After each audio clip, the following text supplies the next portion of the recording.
Hello అండి అందరికీ good morning. ఒక్కొక్కరు ఒక్కొక్క స్టైల్‌లో కట్ చేస్తుంటారు కదా కటింగ్స్. ఇంకా హ్యాండ్స్ అయినా, ఫ్రంట్ అయినా, బ్యాక్ అయినా ఓవర్ స్టైల్ వాళ్ళది. నా స్టైల్ వచ్చేసి అయితే నేను వేసుకున్న పఫ్ హ్యాండ్స్ డిజైన్ చూపించమని మొన్న కామెంట్స్‌లో అడిగిర్రు. దానికైతే నేను ఇప్పుడు చూపిస్తున్నాను చూడండి.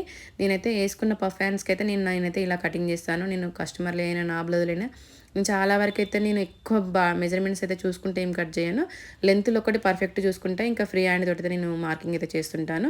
ఇది హ్యాండ్స్ లెంత్ వచ్చేసి 10 ½ దీనికైతే హ్యాండ్ లెంత్ వచ్చేసి 10 ½ కాబట్టి నేను హాఫ్ ఇంచ్ తగ్గించేసి 9 ½ అయితే నేను హ్యాండ్ లెంత్ తీసుకున్నాను. ఆ నుంచి 9 ½ నుంచి కిందికి డౌన్ అయితే 2 ఇంచెస్ తీసుకున్నాను. ఇంకా 9 ½ నుంచి 3 ఇంచెస్ అయితే పైకైతే హ్యాండ్స్ అయితే తీసుకున్నాను. అక్కడి నుంచి 2 ½ ఇంచెస్ తోటైతే నేను హ్యాండ్స్ అయితే డౌన్ తీసుకొని అయితే కటింగ్ అయితే చేసుకున్నాను. ఇంక ఇది వచ్చేసి అయితే హ్యాండ్స్కి అయితే కిందంగా పైన రాసి హ్యాండ్స్ వస్తుంది కదా, రాసి పఫ్ వస్తుంది కదా, దానికైతే కిందంగానైతే నేను ఇలా కట్ వర్క్ అయితే ఇచ్చాను. 2 ½ ఇంచ్ తోటైతే చిన్న చిన్న కట్ వర్క్ అనుకోండి. అందరికీ అంటే ఒక్కొక్క స్టైల్‌లో ఒక్కొక్క బ్లౌజ్ కుడుతూనే ఉంటాం కదా. ఆల్రెడీ అన్ని స్టైల్‌లో అయిపోయిన వాళ్ళకైతే మళ్ళీ కొంచెం మోడిఫై చేసి అయితే కటింగ్ అయితే చేస్తుంటాను.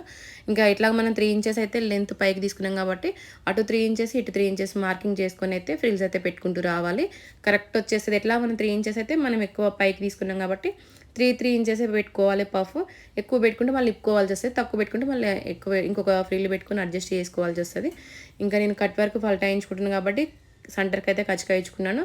ఇంకా లైనింగ్కి అయితే క్వీజింగ్ అతకబెట్టుకొని వన్ సైడ్ అయితే ఎమ్మింగ్ పట్ సైడ్ అయితే ఫోల్డింగ్ అయితే చేసుకొని ఇలా అయితే కచక పెట్టుకున్న దగ్గర 2 కలిసేటట్టు పెట్టుకొని అయితే మనము స్టిచ్ అయితే వేసుకుంటూ రావాలి. స్ట్రెయిట్‌గా అయితే స్టిచ్ వేసుకుంటూ వస్తున్నాను చూడండి ఇలా.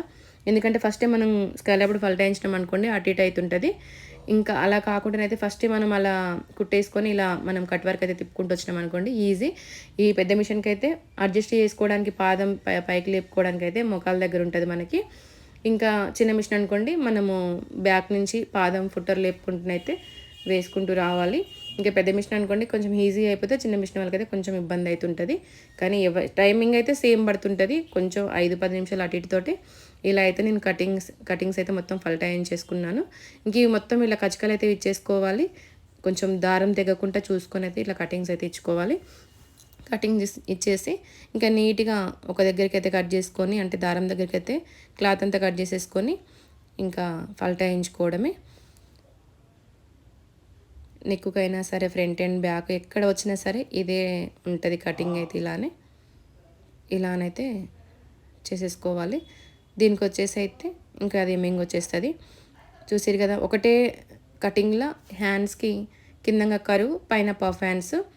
ఇది కటింగ్ ఎలా ఉందో ఒక చిన్న కామెంట్ అయితే చేయండి.